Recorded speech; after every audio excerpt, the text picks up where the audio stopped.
Edifice of Trust podcast is a thoughtful discussion of today's current events from the perspective of America's founding principles. Welcome. From heart-pumping music to head-thumping commentary. On Thursday, September 1st, 2022, a few days before the unofficial launch of the midterm campaign season on Labor Day, President Biden excoriated ex-President Trump and his followers in an angry and eerie speech in Philadelphia in front of Freedom Hall. He went on, quote, "It's not just Trump, it's the entire philosophy that undermines I'm going to say something, it's like semi-fascism," unquote. He also labeled the followers of Trump's philosophy, if you can call it that, as MAGA-Republicans. But what is a semi-fascist? I think President Biden's explanation would be something like Supreme Court Justice Potter Stewart's definition of pornography. Quote, "I know it when I see it." But when you accuse an ex-president and possible future presidential candidate of supporting a semi-fascist philosophy, you better have something to support your claim. I think we need a definition of fascism that is something more than just that fascists are mean, nasty people. Fascism is generally described as far-right authoritarianism and a nationalistic movement that subordinates citizens' rights and private sector industry to the needs of the state as determined by the leader of the one-party political system. We have historical evidence of these movements in Mussolini's Italian fascists and Hitler's German Nazis. Other examples include Perón's Argentina and various other dictatorships around the world. But what is a semi-fascist? Yale University professor of philosophy Jason Stanley describes in a YouTube video the attributes of fascism through 10 tactics that fascists use to gain control of a country. These tactics employ a mythic past, control of propaganda, anti-intellectualism, unreality, more often called fake news, hierarchy, a form of racism, victimhood, your problems are not your fault, it's because of them, demands for law and order, a rural-urban divide, and the value of hard work, which implies that unsuccessful people, in other words minorities, are lazy and responsible for their own condition. Many of these so-called fascist tactics seem to have been manipulated by Dr. Stanley to match the actions and rhetoric of Donald Trump and his followers.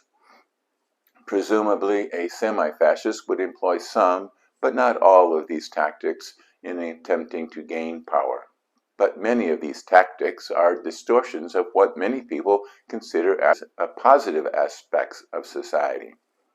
We consider America to be exceptional, but the left's disdain converts American exceptionalism into a fascist mythic history of our country. Others, like the value of hard work, have been derided as part of, quote, white culture, as described by the Smithsonian's American Museum of African American History and Culture. But many of these so-called fascist tactics are also tactics of the progressive left, who must be labeled semi-socialist, as was noted by Wall Street Journal columnist Daniel Henninger in his editorial, Biden's Choice, Semi-Fascism or American Socialism. The progressive left has wholeheartedly adopted the mythic America described by Nicole Hannah-Jones in the 1619 Project, promoted by the New York Times. Progressive commentators are portrayed as reporters in the mainstream media as they propagandize the left's agenda. Government officials reject the scientific method by proclaiming that transgender affirming care must not be discussed because the science is settled. I could go on and on. The truth is that fascism has more in common with socialism of the left than it does with America's founding principles. Both fascism and socialism require a strong and powerful state to control not only the economy, but the people as well. Both require a single political party to control ideological orthodoxy.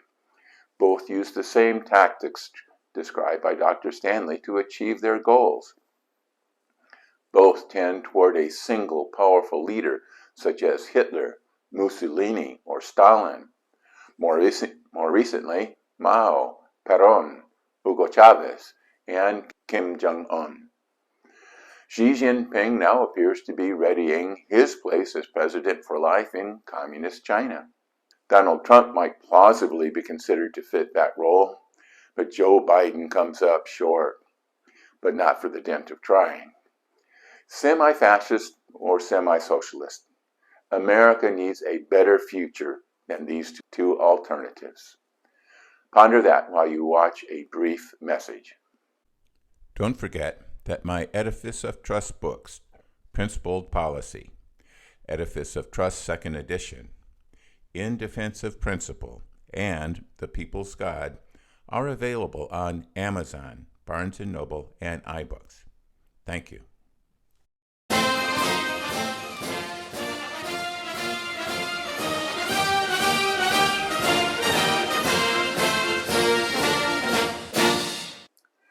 Welcome back.